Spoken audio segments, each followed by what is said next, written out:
Alrighty.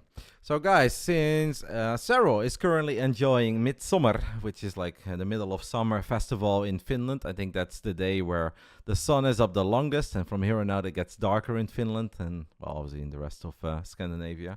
That's a tradition there. I'm not going to bother calling Yona. I just want him to enjoy his day. I don't know if he would be available or not, but I think that's a bit too much. Let the man enjoy his day off. He deserves that. Rainer apparently has a few people over in his house, and they are planning an interview with him. So he was a little bit short on time. So we're just going to do it different today, and we're just going to make it a one-on-one chitty chat with the absolute MVP. MVP as the Zuidland Arena goes wild. And that is Trigger, the man who was able to get his revenge on Bjorn and make it a 2-0 and gave us an amazing start and honestly a much needed victory after Saro for the first time ever did not get a 2-0. So Yun, obviously an amazing performance, mate. You went up against Bjorn on Wednesday. That one did not go your way, but you did learn a thing or two from that series. I'm going to increase the gain a little bit on the mic, and after that I'm going to give it to you. So, yeah, talk to me about maybe the games on Wednesday, what you took away from it, and coming into the series today. I know this morning you didn't even know that you were playing him today, but what was the big difference from Wednesday to today? Well, on Wednesday I wasn't, didn't want to like show my usual strategies because then he's obviously gonna know what I'm gonna do next time. So I just played a little bit offbeat stuff, and yeah, he played 3 racks twice in a row, and then I watched his games against Harston the next day. He played 3 racks twice in a row again. So at that point, I knew he was probably gonna play 3 racks at least one time, and he did it in that first game. And I think that 2-gate blink with a quick third base is perfectly fine against that build if you play it right. So yeah, I just got myself into a nice macro position and won the game. I felt in the beginning there was even more potential because we spoke about the Stalkers, right? Against the way that he 3-rexes and he doesn't get a bunker. I actually think that if your Stalker, instead of running towards the south, if it would have ran up, there is a lot of area there where there is no ramp. You know, you can basically just keep kiting forever. If you would then have that second Stalker show up, I think you would have had a field day and you would have been off to an even much better start. Did you think about it? Have you ever been in that scenario? No, I didn't really think about going to the north, but in it was already hard because I think that game was played on the west server, so it was 200 ping almost. So I wasn't like gonna try too hard with it because I was worried I might just screw up and lose a unit. So I just did a bit of damage. And once I scouted the Marauders, I obviously knew, and from there the most important part is just building batteries, and you should always be fine there. At one point in the mid game, it did feel that Beyond was finding some momentum, where he was getting close to getting a fourth base up. He denied a couple of the pokes of the Colossus, the Disruptors, shot down a couple of the Zealots and DTs. Were you ever concerned there? Because at one point, like Lambo was obviously agreeing with me that it wasn't looking too good for Beyond, but he started to get some serious hopium that Beyond was still going to be able to bring it back. Were you ever concerned? Yeah, I mean, I definitely felt that shift where he started taking back some space, but I just had to regain the map control, and at that point, like once I got some observers out and take the whole map, there's not much you can do unless I accidentally lose like all my disruptors, which obviously I should never let that happen. So even if he took a few good fights, I had an insane economy, and as long as I have at least 4 disruptors, I'm never gonna in danger of dying. So, and he's pretty much all in the whole time because he has very few bases. So he needs to get something done, or I'm just gonna keep on growing. Now, winning a game like that with a clean start is obviously very impressive because it's Beyond, but I think that second game was even more impressive because you managed to take down Beyond on Dragon skills in a game where you had a bad start. The Widowmine drop, I actually closed my eyes for that Widowmine in the main base when you pulled all those probes. I saw worst case scenario unfolding. In the end, it wasn't that bad. You lost 5 probes there, but it was still not a pleasant position at all. So how did we turn that into one hell of a game? Yeah, that mine drop, I thought I just lost the game there, and then I was like, hey, wait a second, I didn't even lose that many probes. Like, is it still playable? But yeah, the 4-gate blink didn't go too well. But I got a couple SCVs, so I knew that I could still have a playable game. As long as I could set up on 3 bases with Shield Barriers and Colossus. It's usually pretty hard to break. So, yeah, I just thought about defending that first push and try to get some counter damage with War Prism, and if I could achieve that, then I think that I could be in a pretty good spot, and I did defend the attack and get War Prism did a little bit, at least didn't do too much, but yeah, enough to distract him. So yeah, I ended up going into a long game, which is where I'm most comfortable against Terran. I think you can be very proud of this series. I think it's a massive win, especially, you already told me in the chat, but not everybody knew this. As we said a couple of times already, Scarlet and Cyril played their games on Wednesday. I did not know the outcome of that series, guys, because I don't want to know that. I want to enjoy the games live with you guys. I don't want to do that weird thing where I'm casting, but I'm holding back because I know the outcome. Like, that's just too awkward for me. So I really didn't want to know. You already told me that you did not know either.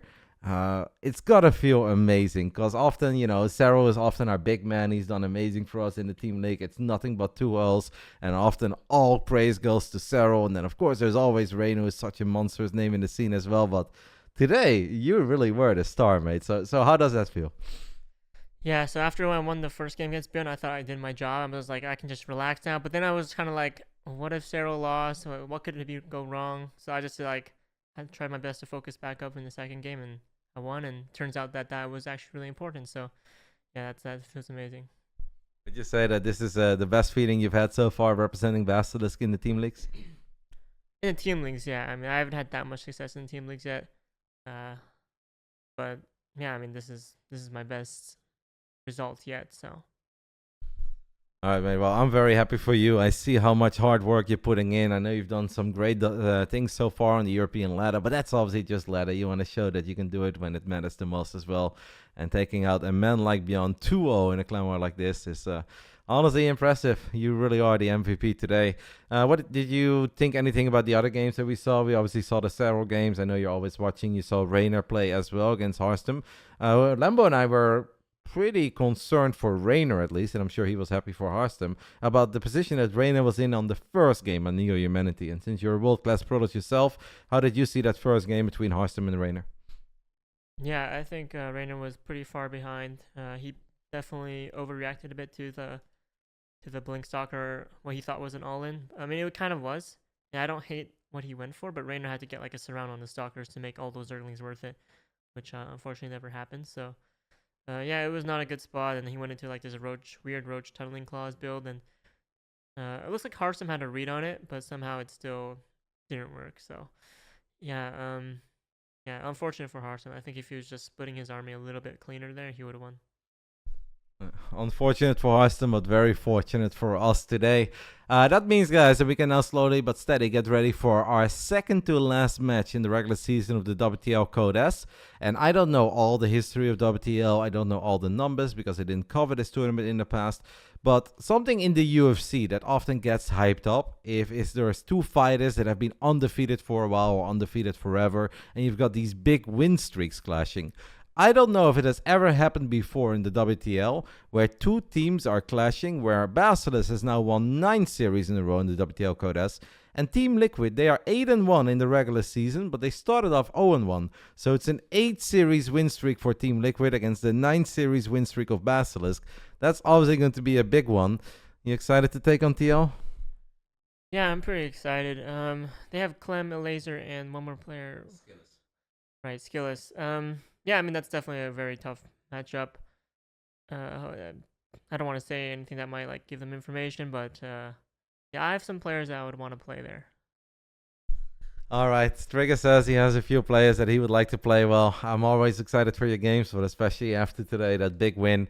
That's obviously going to give you wings getting ready for Home Surrey Cup that's coming up upcoming weekend, and that's why Trigger is currently in the household here. So he didn't have to fly from Canada to Sweden, back to Canada, to Germany, back to Canada. Obviously, flying from Canada to Sweden, staying in the Netherlands for 10 days, and then going to Germany is a whole lot easier. And I think that was a good decision based on everything that happened today. I did ask Rainer, by the way, guys, because Rainer obviously was in a rush and he had to do that real live interview, if he had any comments or remarks.